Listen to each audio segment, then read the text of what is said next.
ഫെബ്രുവരി 9 വെള്ളിയാഴ്ച. ഇതിൻ്റെ ഇടയിൽ ഒരു ചെറിയ പള്ളിയുണ്ടോ, നമ്മൾ ഹറമിനോട് ചേർത്തിട്ടാണ് കേട്ടോ. ഹറമ് ഇവിടെയാണ്. നമസ്കാരം കഴിഞ്ഞ് ഹാജിമാരൊക്കെ ഇങ്ങനെ പുറത്തേക്ക് ഇശാ നമസ്കാരം കഴിഞ്ഞ് ഇങ്ങനെ വന്നുകൊണ്ടിരിക്കുകയാണ്.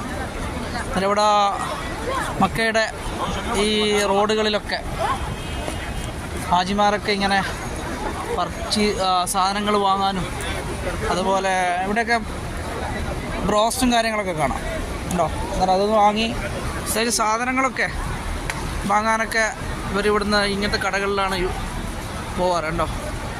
ഏതായാലും നല്ലൊരു കാഴ്ച നിങ്ങളിലേക്ക് ഇന്ന് ഫെബ്രുവരി 9 ഇശാ നമസ്കാരം കഴിഞ്ഞു. നല്ല മഴയായിരുന്നു. പിന്നെ നമ്മൾ ക്ലോക്ക് ടവറൊക്കെ ഇവിടെ ഇങ്ങനെ കാണാം കണ്ടോ. ഏതായാലും അള്ളാഹു നിങ്ങൾക്കൊക്കെ ഇവിടെ വരാനും ഇതൊക്കെ കാണാനുള്ള ഭാഗ്യം അള്ളാഹു പ്രദാനം ചെയ്യുവാനാണ്. ആമീൻ യാ റബ്ബൽ ആലമീൻ. എല്ലാവർക്കും നല്ലൊരു ശുഭരാത്രി നേരുന്നു.